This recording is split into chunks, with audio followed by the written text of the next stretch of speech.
Well, I think it's about time. My clocks are all on different, I don't know what it is.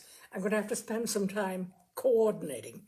But anyway, I'm assuming it's close on to 6 o'clock. Let's see, yes, according to this, it's 6 o'clock. So if it's 6 o'clock, and this is definitely Wednesday, it's time for Tales and Cocktails. So, my dears, tonight a treat. A short story by PG Wodehouse. Now, Wodehouse was the author of his name was Pelham Granville Wodehouse, W-O-D-E House, pronounced Woodhouse. He was the author of almost 100 books and the creator of wonderful characters and places: Jeeves, Blandings Castle, Uxbridge, Uncle Fred, etc., etc. He was born in 1881 and educated at Dulwich College. After 2 years with the Hong Kong and Shanghai Bank, he became a full-time writer, contributing to a variety of periodicals, including Punch and The Globe. He married in 1914. As well as his novels and short stories, he wrote lyrics for musical comedies with Guy Bolton and Jerome Kern, and at one time had 5 musicals running simultaneously on Broadway. His time in Hollywood also provided much source material for fiction. At the age of 93, in the New Year's Honors List of 1975, he received a long overdue knighthood, only to die on St. Valentine's Day, some 45 days later. Now, about his writing, here are just a few comments. First, by Julian Fellowes, the author of Gosford Park and Downton Abbey. P.G. Wodehouse remains the greatest chronicler of a certain kind of Englishness that no one else has ever captured quite so sharply or with quite as much wit and affection. And from Simon Callow, I have recorded all the Jeeves books, and I can tell you this: it's like singing Mozart. The perfection of the phrasing is a physical pleasure. I doubt if any writer in the English language has more perfect music. So tonight's short story by P.G. Wodehouse is entitled Goodbye to All Cats. As the club kitten sauntered into the smoking room of the Drones Club and greeted those present with a friendly meow, Freddie Widgeon, who had been sitting in a corner with his head between his hands, rose stiffly. "I had supposed," he said, in a cold, level voice, "that this was a quiet retreat for gentlemen. As I perceive that it is a blasted zoo, I will withdraw." And he left the room in a mocked manner. There was a good deal of surprise, mixed with consternation. "What's the trouble?" asked an egg, concerned. Such exhibitions of the naked emotions are rare at the Drones. Have they had a row? A crumpet, always well informed, shook his head. "Freddie has had no personal breach with this particular kitten," he said. "It is simply that since that weekend at Matcham Scratchings, he can't stand the sight of a cat." Matcham what? Scratchings, the ancestral home of Dahlia Prenderby,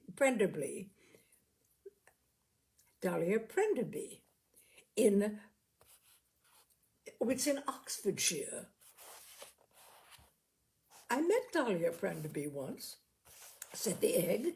"I thought she seemed a nice girl." Freddie thought so too. He loved her madly. And lost her, of course. Absolutely. "Do you know," said a thoughtful being, "I'll bet that if all the girls Freddie Wigton has loved and lost were placed end to end, not that I suppose anyone could do it, They would reach halfway down Piccadilly. Further than that, said the egg. Some of them were pretty tall.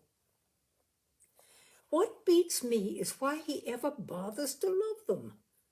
They always turn him down in the end. He might just as well never begin.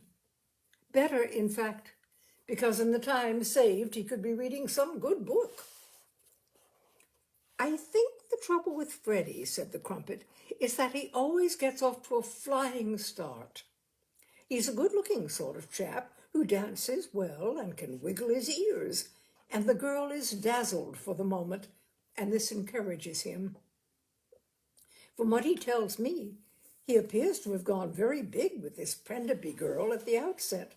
So much indeed that when she invited him down to Matcham Scratches, he had already bought his copy of What Every Young Bridegroom Ought to Know. Rummy, these old country house names, mused the Bean. Why Scratchings, I wonder? Freddie wondered too, till he got to the place. Then he tells me he felt it was absolutely the mot juste. This girl Dahlia's family, you see, was one of these animal-loving families, and the house, he tells me, was just a frothing maelstrom of dumb chums. As far as the eye could reach, there were dogs scratching themselves and cats scratching the furniture.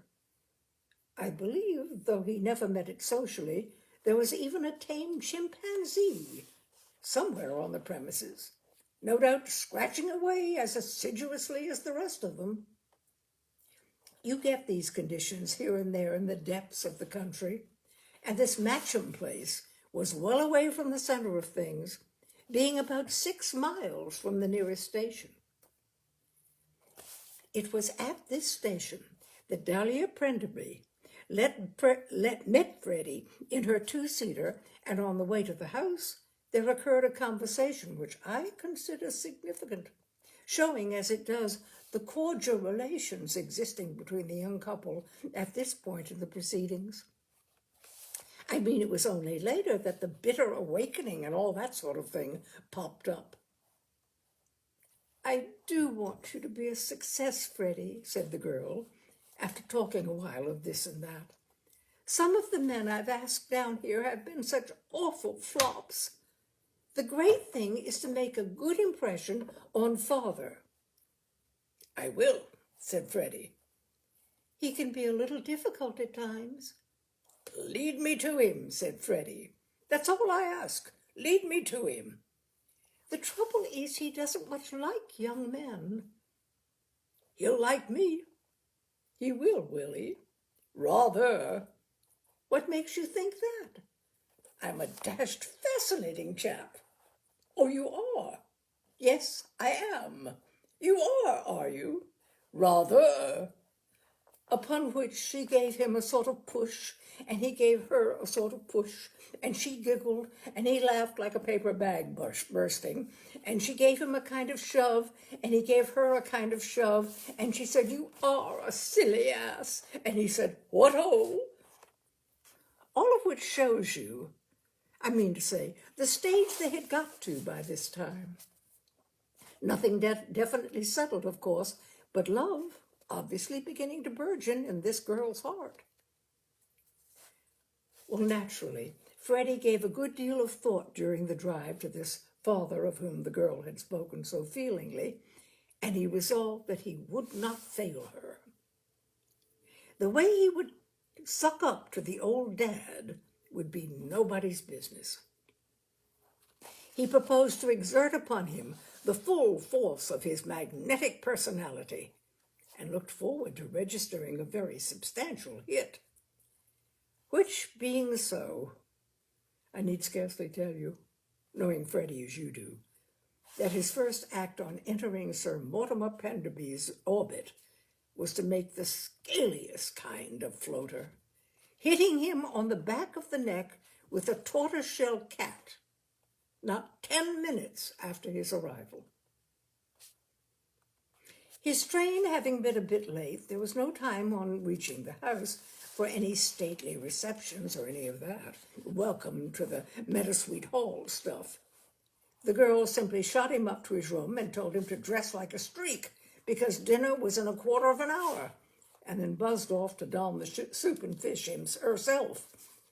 And Freddie was just going well when, looking around for his shirt, which he had left on the bed, he saw a large tortoiseshell cat standing on it, kneading it with its paws. Well, you know how a fella feels about his shirt front. For an instant, Freddie stood spellbound. Then, with a hoarse cry, he bounded forward, scooped up the animal, and carrying it out onto the balcony, flung it into the void. And an elderly gentleman, coming round the corner at this moment, received a direct hit on the back of his neck. "Hell!" cried the elderly gentleman. A head popped out of a window. "Whatever's the matter, Mortimer? It's raining cats." "Nonsense. It's a lovely evening," said the head, and disappeared. Freddie thought an apology would be in order. "I say," he said. The old gentleman looked in every direction of the compass and finally located Freddie on his balcony. "I say," said Freddie, "I'm awfully sorry you got that nasty buffet. It was me." "It was not you. It was a cat." "I know. I threw the cat." "Why?" "Well, damn fool." "I'm sorry," said Freddie. "Go to blazes," said the old gentleman. Freddie backed into the room, and the incident closed. Freddie is a pretty slippy dresser as a rule, but this episode had shaken him, and he not only lost a collar stud, but made a mess of the first two ties. The result was that the gong went while he was still in his shirt sleeves, and on emerging from his boudoir, he was informed by a footman that the gang were already nuzzling their bouillon in the dining room. He pushed straight on there, accordingly, and sank into a chair beside his hostess, just in time to dead heat with the final spoonful. Awkward, of course, but he was feeling in pretty good form, owing to the pleasantness of the thought that he was shoving his knees under the same board as the girl Dahlia. So, having nodded to his host, who was glaring at him from the head of the table, as much as to say that all would be explained in God's good time, he shot his cuffs and started to make sparkling conversation to Lady Prenderby. "Charming place you have here, what?" Lady Prenderby said that the local scenery was generally admired. She was one of those tall, rangy Queen Elizabeth sort of women with tight lips and cold blancmange eyes. Freddie didn't like her looks much, but he was feeling, as I say, fairly fizzy, so he carried on with a bright zip. "Pretty good hunting country, I should think." "I believe there is a good deal of hunting near here, yes." "I thought as much," said Freddie. "Ah, that's the stuff. Is it not? A cracking gallop across good country with a jolly fine kill at the end of it. What? Hark forward, yoinks, tally-ho, I mean to say, and all that sort of thing." Lady Prenderby shivered austerely. "I fear I cannot share your enthusiasm," she said. "I have the strongest possible objection to hunting. I have always set my face against it, as against all similar brutalizing blood sports." This was a nasty jar for poor old Freddie, who had been relying on the topic to carry him nicely through at least a couple of courses. It silenced him for the nonce, and as he paused to collect his faculties, his host, who had now been glowering for 6.5 minutes, practically without cessation, put a hand in front of his mouth and addressed the girl Dahlia across the table. Freddie thinks he was under the impression that he was speaking in a guarded whisper, but as a matter of fact, the words boomed through the air as if he had been a costermonger calling attention to his Brussels sprouts. "Dahlia." "Yes, father?" "Who's that ugly feller?" Hush! What do you mean, hush? Who is he? Mr. Widgeon. Mr. who? Widgeon. I wish you would articulate clearly and not mumble, said Sir Mortimer fretfully. It sounds to me just like Widgeon. Who asked him here? I did. Why? He's a friend of mine. Well, he looks a frightful young slab of damnation to me. What I'd call a criminal face. Hush! Why do you keep saying hush? Must be a lunatic, too. Throws cats at people. Please, Father. Don't say please, Father. No sense in it. I tell you, he does throw cats at people. He threw one at me. Half-witted, I'd call him. If that. Besides being the most offensive-looking young toad I've ever seen on the premises. How long is he staying? Till Monday. My God, and today's only Friday, bellowed Sir Mortimer Prenderby. It was an unpleasant situation for Freddie, of course, and I'm bound to admit he didn't carry it off particularly well. What he ought to have done, obviously, was to have plunged into an easy flow of small talk, but all he could think of was to ask Lady Prenderby if she was fond of shooting. Lady Prenderby having replied that, owing to being deficient in the savage instincts and wanton bloodlust that went to make up a callous and cold-blooded murderess, she was not. He relapsed into silence, with his lower jaw hanging down. All in all, he wasn't so dashed sorry when dinner came to an end. As he and Sir Mortimer were the only men at the table, most of the seats having been filled by a covey of mildewed females, whom he had classified under the general heading of aunts, it seemed to Freddie that the moment had now arrived when they would be able to get together once more, under happier conditions than those of their last meeting, and start to learn to appreciate one another's true worth. He looked forward to a cozy tete-a-tete over the port, in the course of which he would smooth over the cat incident and generally do all that lay within his power to revise the unfavorable opinion of him which the other must have formed. But apparently Sir Mortimer had his own idea of the duties and obligations of a host.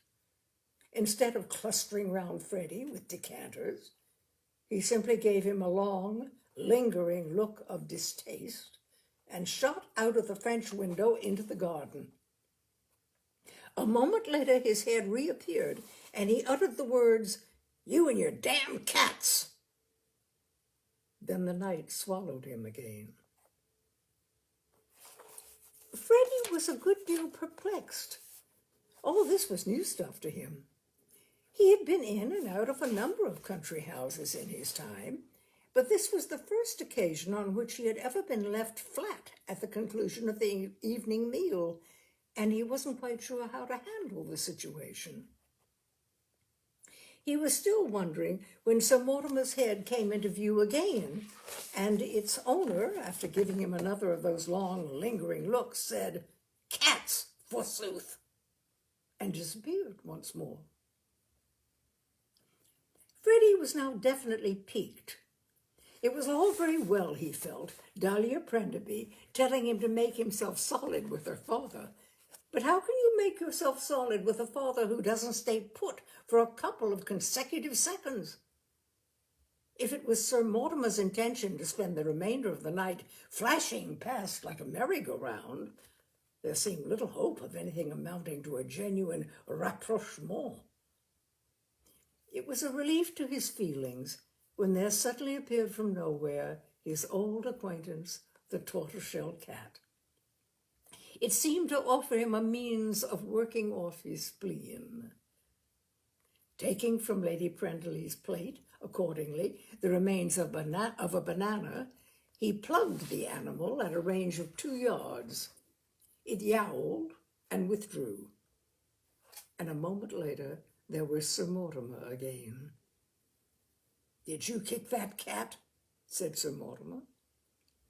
Freddie had half a mind to ask this old disease if he thought he was a man or a jack-in-the-box, but the breeding of the Widgeons restrained him. "No," he said, "I did not kick that cat." "You must have done something to it to make it come charging out at 40 miles an hour. "I merely offered the animal a piece of fruit." "Do it again and see what happens to you." "Lovely evening," said Freddie, changing the subject. "No, it's not, you silly ass," said Sir Mortimer. Freddie rose. His nerve, I fancy, was a little shaken. "I shall join the ladies," he said with dignity. "God help them," replied Sir Mortimer Prenderby in a voice filled with the deepest feeling, and vanished once more. Freddie's mood as he made for the drawing-room was thoughtful. I don't say he has much sense, but he's got enough to know when he is and when he isn't going with a bang. Tonight he realized he had been very far from going in such a manner. It was not, that is to say, as the idol of Matcham scratchings that he would enter the drawing-room, but rather as a young fellow who had made an unfortunate first impression and would have to do a lot of heavy ingratiating before he could regard himself as really popular in the home. He must bustle about, he felt, and make up leeway.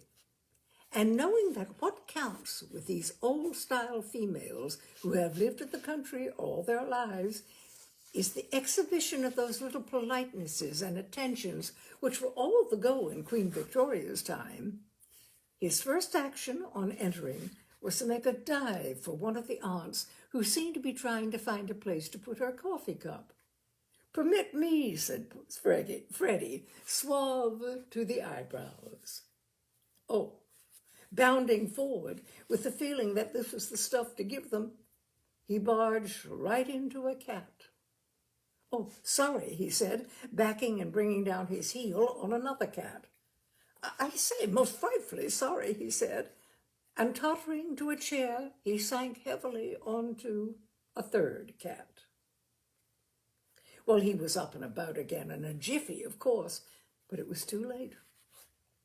There was the usual "not at all, Ing," and "don't mention it, Ing," but he could read between the lines.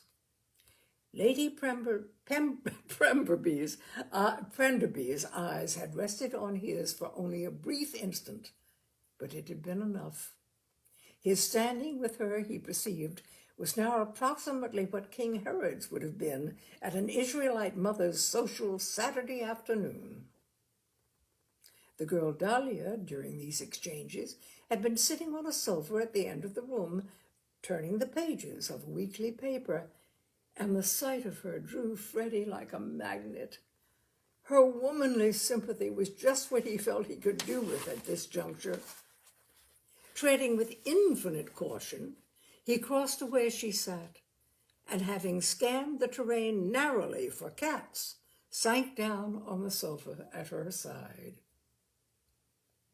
And conceive his agony of spirit when he discovered that womanly sympathy had been turned off at the main. The girl was like a chunk of ice cream with spikes all over it. "Please do not trouble to explain," she said coldly, in answer to his opening words. "I quite understand that there are people who have this odd dislike of animals." "But dash it," cried Freddie, waving his arm in a frenzied sort of way. "Oh, I say sorry," he added, as his fist slashed another of the menagerie in the short ribs. Dahlia caught the animal as it flew through the air. "I think perhaps you had better take Augustus, Mother," she said. "He seems to be annoying Mr. Widgeon." "Quite," said Lady Prenderby. "He will be safer with me." "But dash it," bleated Freddie. Dahlia Prenderby drew in her breath sharply.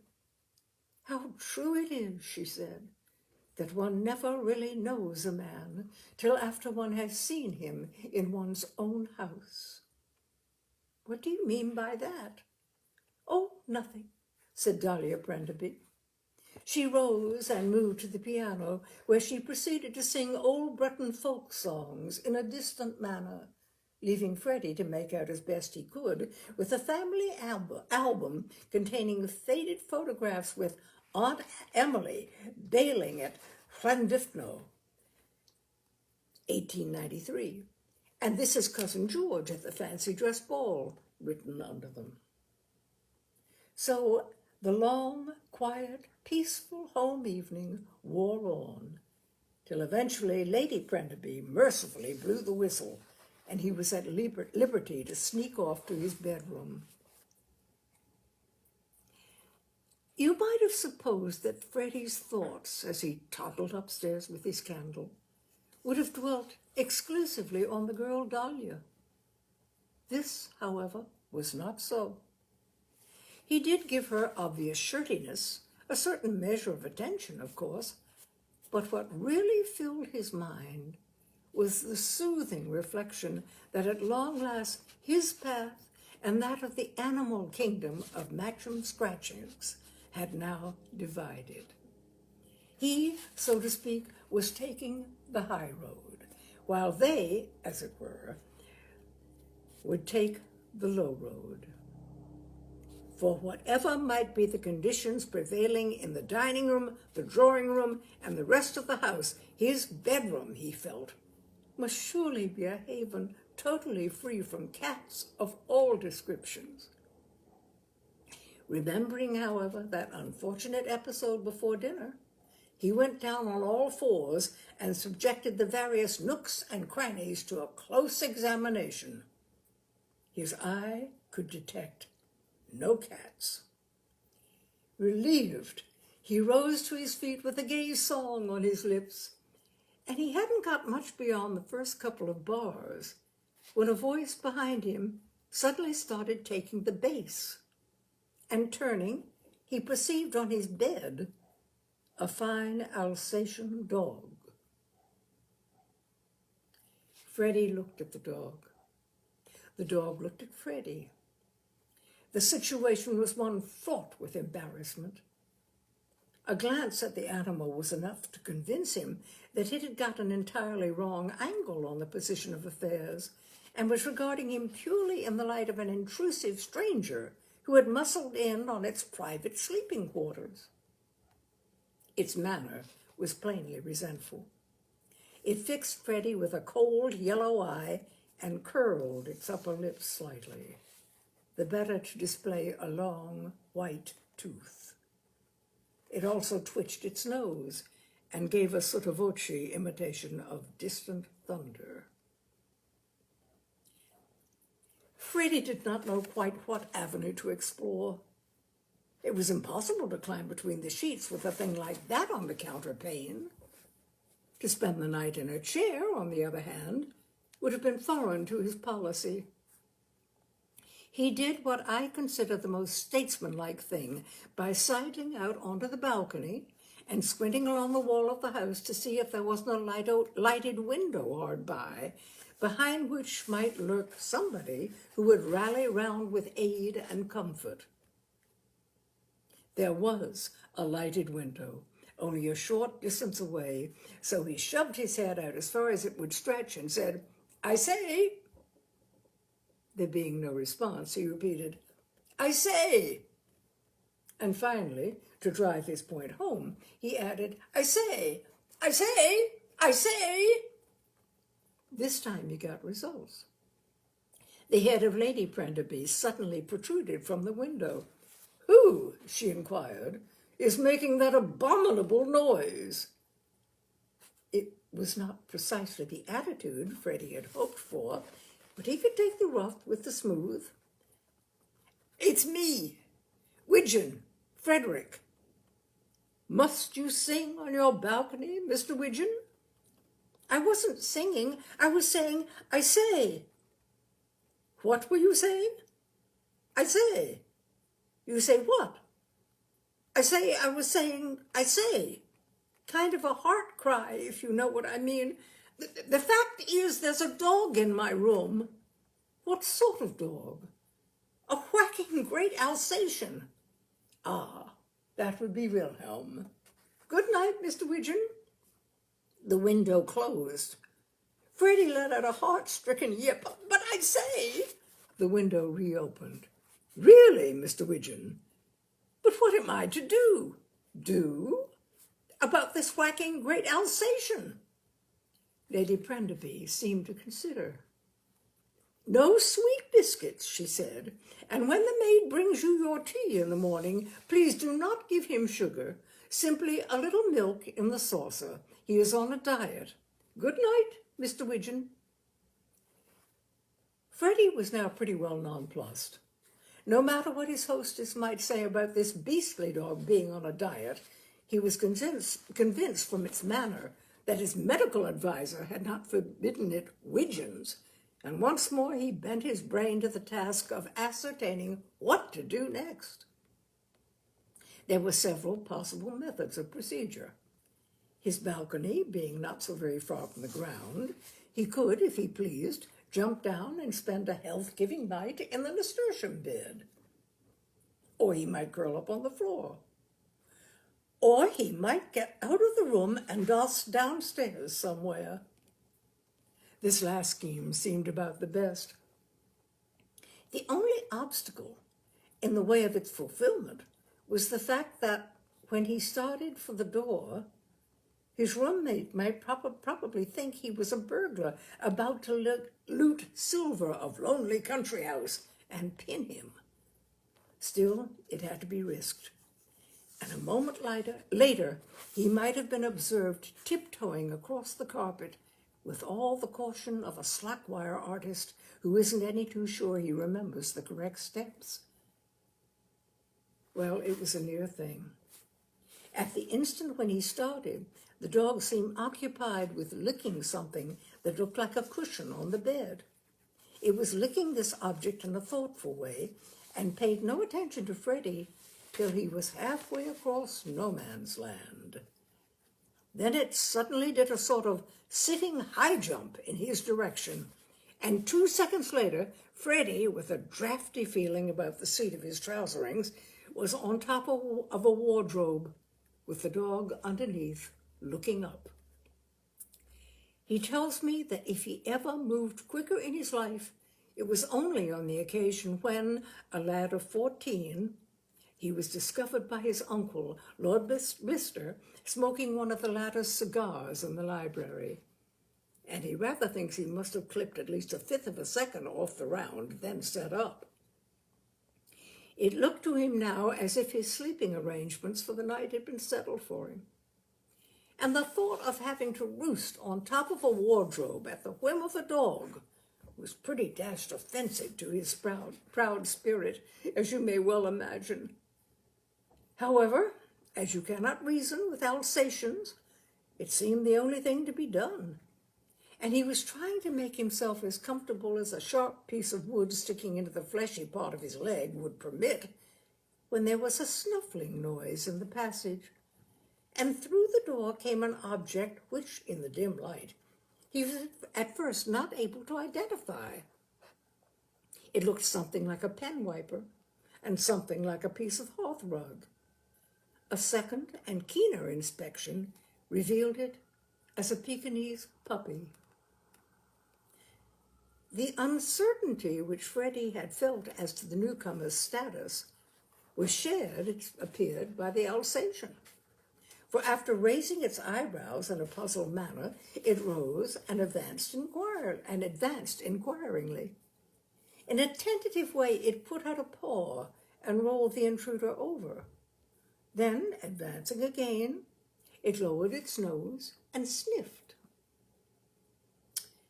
It was a course of action against which its best friends would have advised it.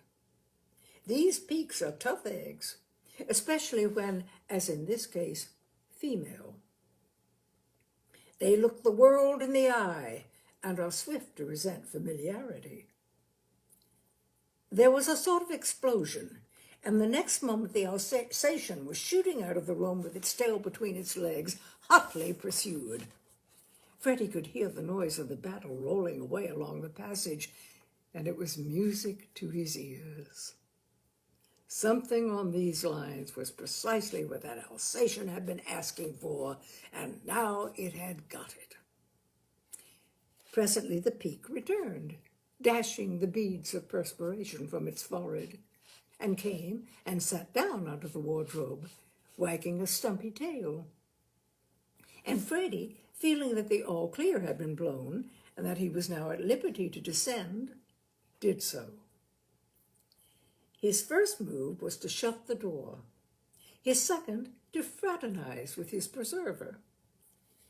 Freddie is a chap who believes in giving credit where credit is due, and it seemed to him that this peak had shown itself an ornament of its species. He spared no effort, accordingly, to entertain it. He lay down on the floor and let it lick his face 233 times. He tickled it under the left ear, the right ear, and at the base of the tail, in the order named. He also scratched its stomach. All these attentions the animal received with cordiality and marked gratification. And as it seemed still in pleasure-seeking mode, and had come to look upon him as the official master of the revels, Freddie, feeling that he could not disappoint it, but must play the host, no matter what the cost to himself, took off his tie and handed it over. He would not have done it for everybody, he says, but where this life-saving peak was concerned, the sky was the limit. Well, the tie went like a breeze. It was a success from the start. The peak chewed it and chased it and got entangled in it and dragged it across the room and was just starting to shake it from side to side when an unfortunate thing happened. Misjudging its distance, it banged its head a nasty wallop against the leg of the bed. There is nothing of the red Indian at the stake about a puppy in circumstances like this. A moment later, Freddie's blood was chilled by a series of fearful shrieks that seemed to ring through the night like the dying cries of the party of the second part of a first-class murder. It amazed him that a mere peak, and a juvenile peak at that, should have been capable of producing such an uproar. He says that a baronet stabbed in the back with a paper knife in his library could not have made half such a row. Eventually, the agony seemed to abate. Quite suddenly, as if nothing had happened, the peak stopped yelling and with an amused smile began to play with the tie again. And at the same moment, there was a sound of whispering outside and then a knock at the door. "Hello," said Freddie. "It is I, sir, Biggleswade." "Who's Biggleswade?" "The butler, sir." "What do you want?" "Her ladyship wishes me to remove the dog which you are torturing." There was more whispering. "Her ladyship also desires me to say that she will be reporting the affair in the morning to the Society for the Prevention of Cruelty to Animals." There was another spot of whispering. "Her ladyship further instructs me to add that, should you prove recalcitrant, I am to strike you over the head with the poker." Well, you can't say this is pleasant for poor old Freddie, and he didn't think so himself. He opened the door to perceive without a group consisting of Lady Prenderby, her daughter Dahlia, a few assorted aunts, and the butler with poker. And he says he met Dahlia's eyes and they went through him like a knife. "Let me explain," he began. "Spare us the details," said Lady Prenderby with a shiver. She scooped up the peak and felt it for broken bones. But listen, good night, Mr. Widgeon." The aunt said good night too, and so did the butler. The girl Dahlia preserved a revolted silence. "But honestly, it was nothing, really. It banged its head against the bed." "What did he say?" asked one of the aunts, who was a little hard of hearing. "He says he banged the poor creature's head against the bed," said Lady Prenderby. "Dreadful," said the aunt. Hideous, said a second aunt. A third aunt opened up another line of thought. She said that with men like Freddie in the house, was anyone safe? She mooted the possibility of them all being murdered in their beds. And though Freddie offered to give her a written guarantee that he hadn't the slightest intention of going anywhere near her bed, the idea seemed to make a deep impression. Biggleswade, said Lady Prenderby. Milady, you will remain in this passage for the remainder of the night with your poker. Very good, milady. Should this man attempt to leave the room, you will strike him smartly over the head. Just so, milady. But listen, said Freddie. Good night, Mr. Widgeon. The mob scene broke up.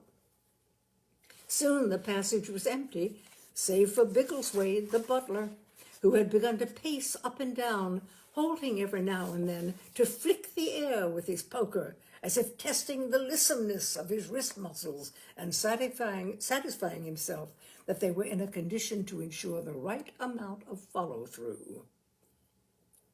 The spectacle he presented was so unpleasant that Freddie withdrew into his room and shut the door. His bosom, as you may imagine, was surging with distressing emotions. That look which Dahlia Prenderby had given him had churned him up to no little extent. He realized that he had a lot of tense thinking to do, and to assist thought, he sat down on the bed. Or, rather, to be accurate, on the dead cat, which was lying on the bed. It was this cat which the Alsatian had been licking just before the final breach in his relations with Freddie. The object, if you remember, which the latter had supposed to be a cushion. He leaped up as if the corpse, instead of being cold, had been piping hot.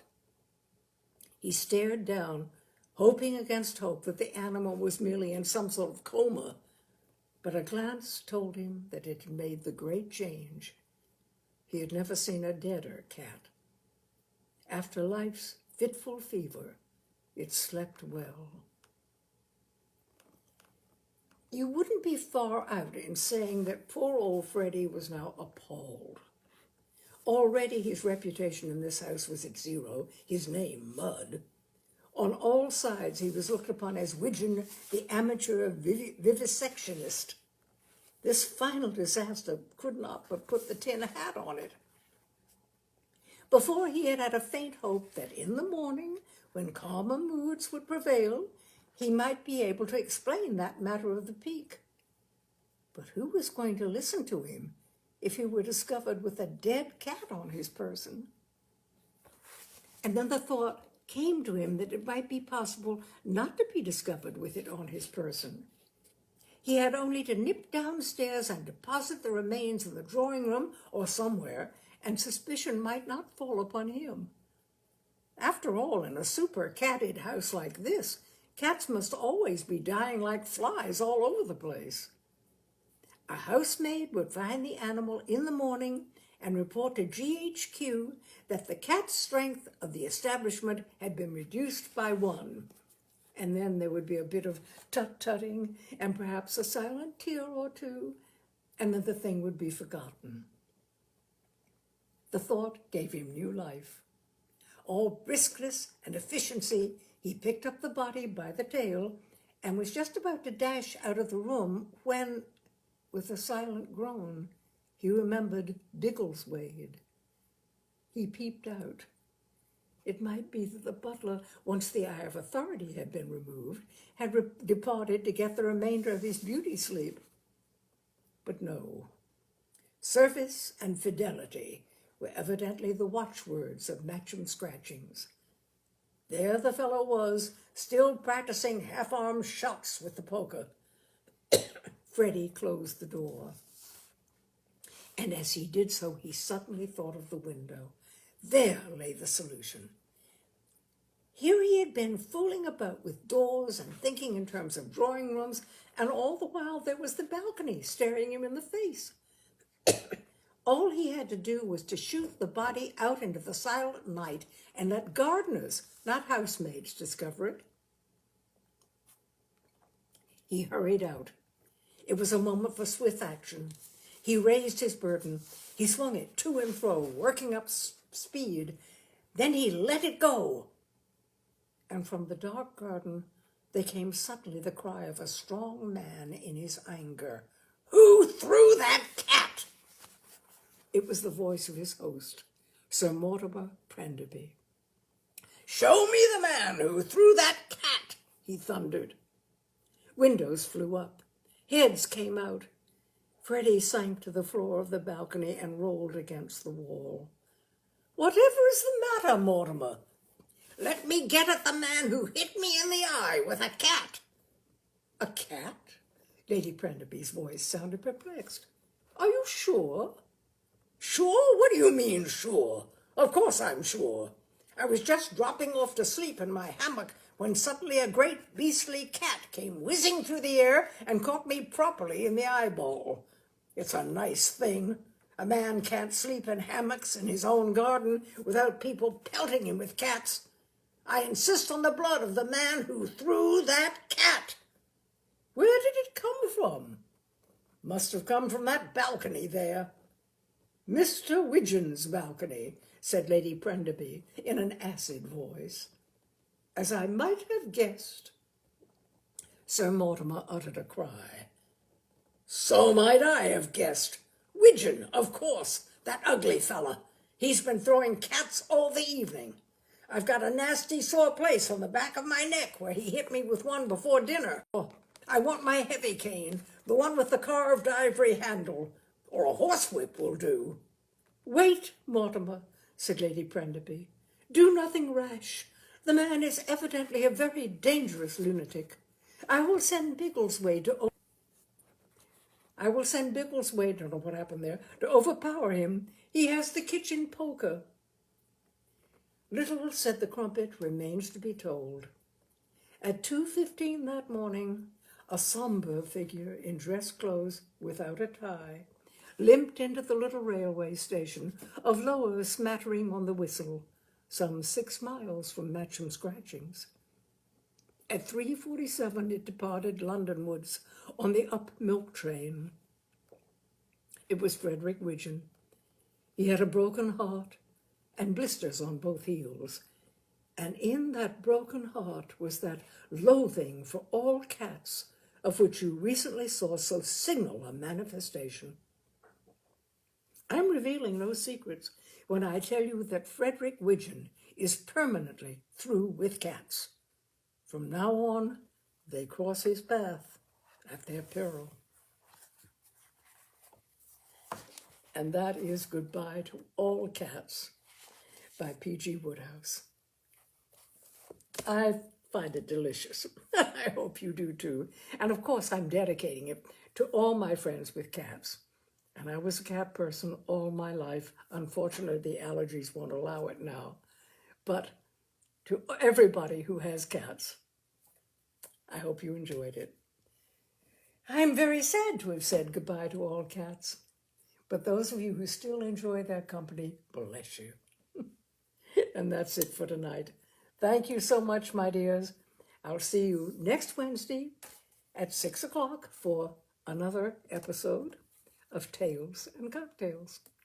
Thank you so much. Bye now.